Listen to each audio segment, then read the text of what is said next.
Welcome back to Q Rose Sports. Yesterday was one of the worst Super Bowls I've ever seen in my life. It was completely trash. I, the first half was damn near unwatchable. It ended off 9-0. Now, at the end of the game, Seattle ended up winning the game. But you could have learned that by halftime. I don't know how the hell the Patriots got here. I don't know how the hell Drake May even got here. Drake May, that was one of the worst performances I've seen. And you know what? If you look at his stats at the end of the game, it don't look as bad as it was. Those garbage time stats don't mean nothing. At the end of the first half, Drake May was 6 for 11 for 48 yards.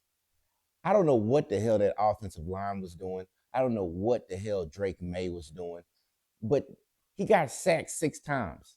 That's tied for second most all time in the Super Bowl. And I know he's gotten sacked the most times ever this year. There's just no way. This playoff run that he's had has been one of the worst I've ever seen for anybody to get to a Super Bowl. And I don't know how the hell the AFC even allowed him to get this far. Patrick Mahomes getting hurt. This is what happens. This is what happened. Y'all let the Patriots get here.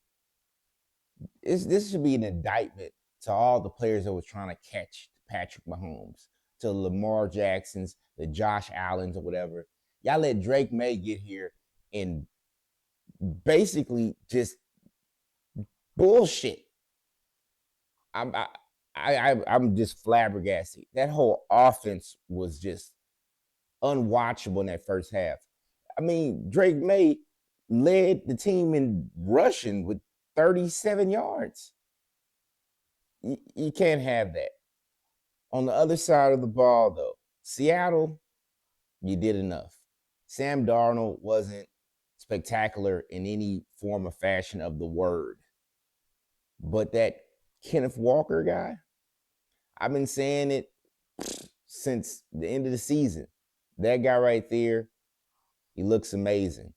And it's real great for the organization, especially seeing a running back get the MVP, especially after the last time Seattle and New England played in the Super Bowl. You saw they tried their hardest not to let Marshawn Lynch get the MVP, and it bit them in the ass, and they end up losing the Super Bowl.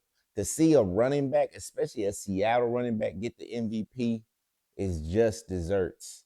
And I don't know about y'all, but I did not want to see another Patriots Super Bowl. They got enough. Seattle, this they second one. I don't even. The Patriots, they got plenty. Tom Brady got them plenty. Now they was trying to get one post Tom Brady era. Well, I'm glad they didn't, especially after that Drake May performance. That just would have been an embarrassment, an indictment to Tom Brady's legacy to let this guy come in and win a Super Bowl, especially in his second year. I mean, that was complete dog crap, dog shit, whatever. I don't care no more. It's that bad. Um, Now the defense of Seattle, they played very well. They attacked the quarterback very well. I it was so bad that at times I'm like, is this defense really that good, or is the offense that bad? It might have been a combination of both because I just never seen a guy in a Super Bowl just get dominated. The offensive line just got dominated the whole game.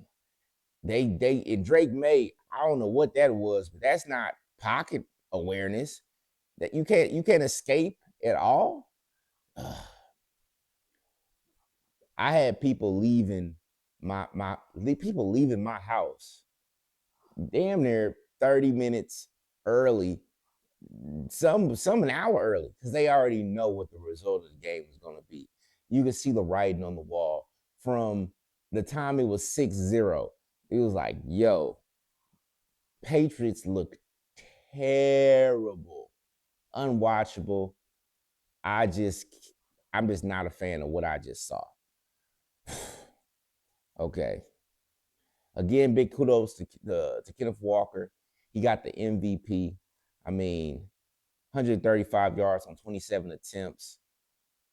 Every time they needed a big run, he was there for him. Every time they needed a first down, he was there for him. He kept. They knew he was running sometimes. They still couldn't do nothing about it.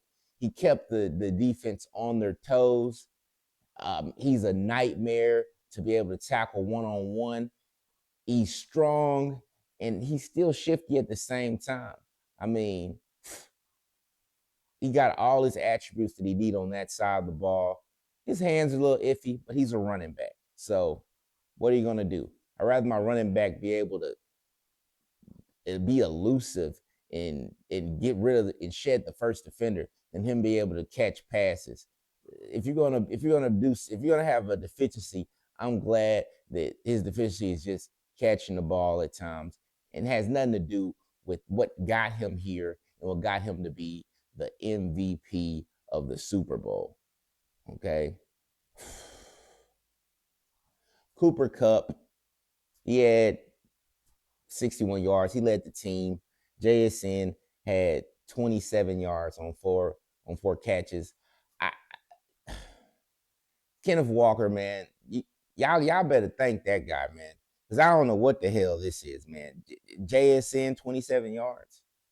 I mean, I just expected so much more from this offense, so much more from this game.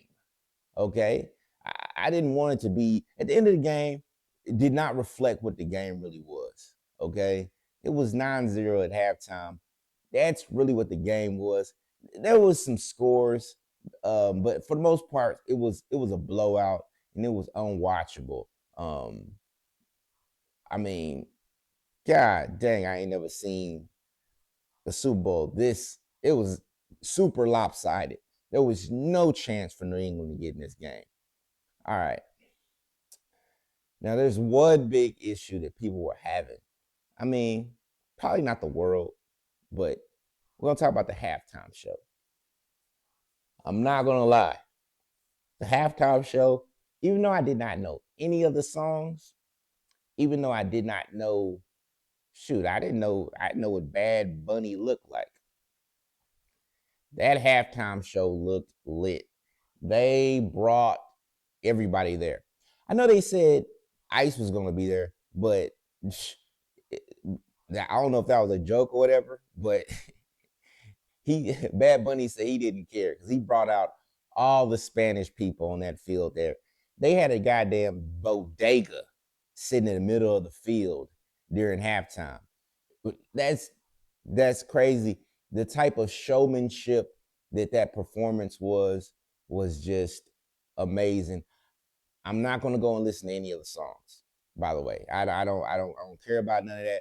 But for that performance, I think they did what they were supposed to do, what they had to do for just the constant movement they had. It was like a movie.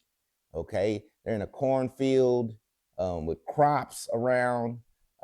They got people hanging from construction wires.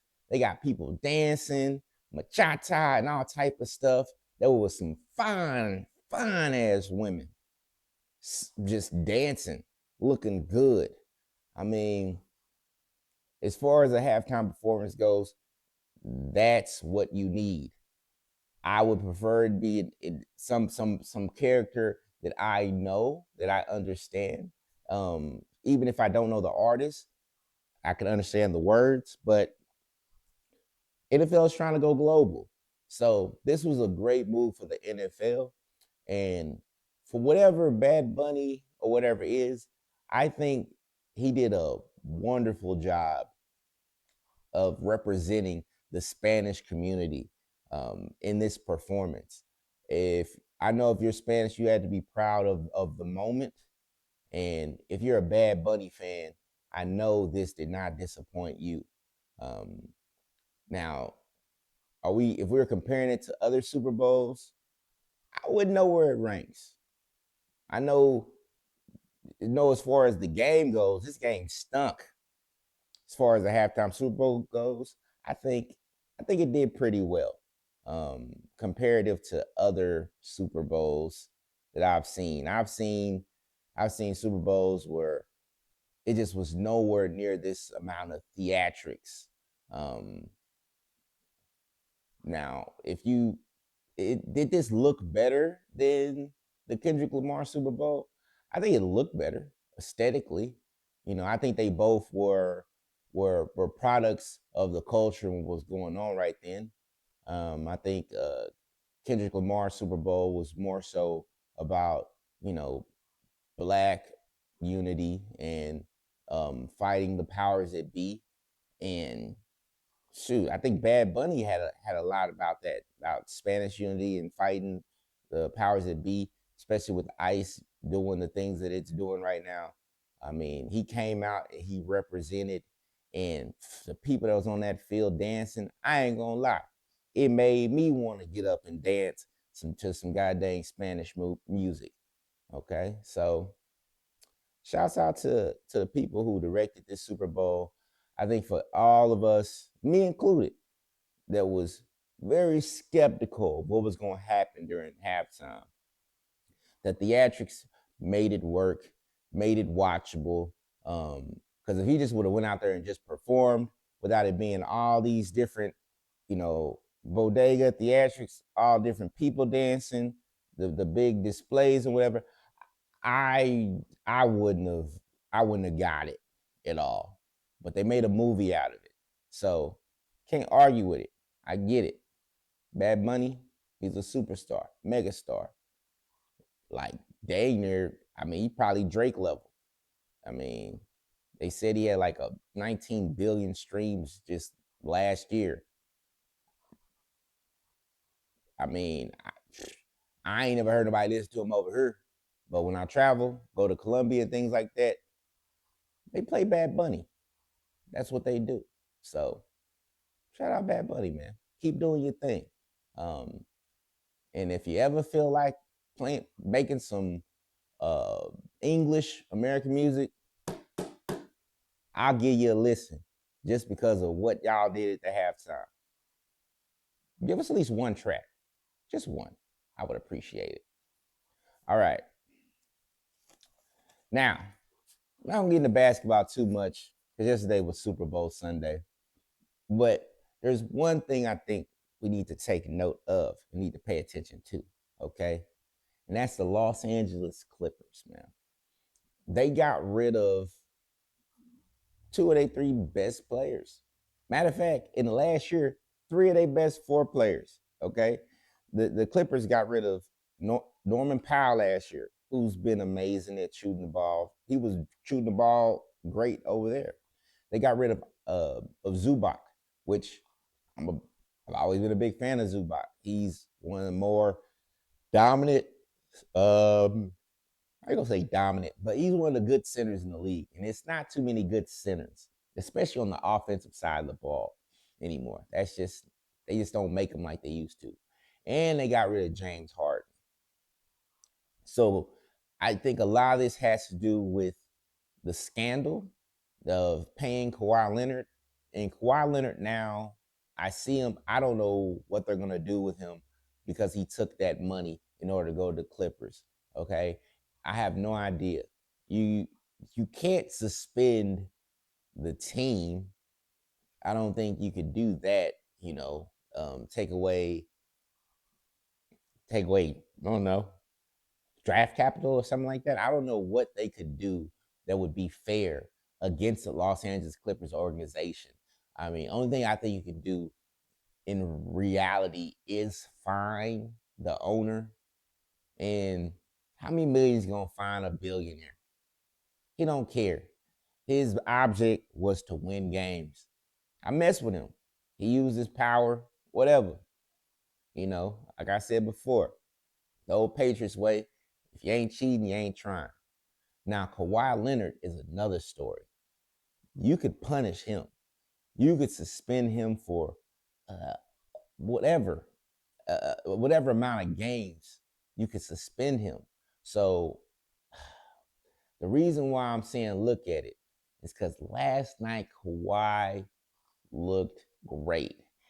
he played the Minnesota Timberwolves, and he looked great.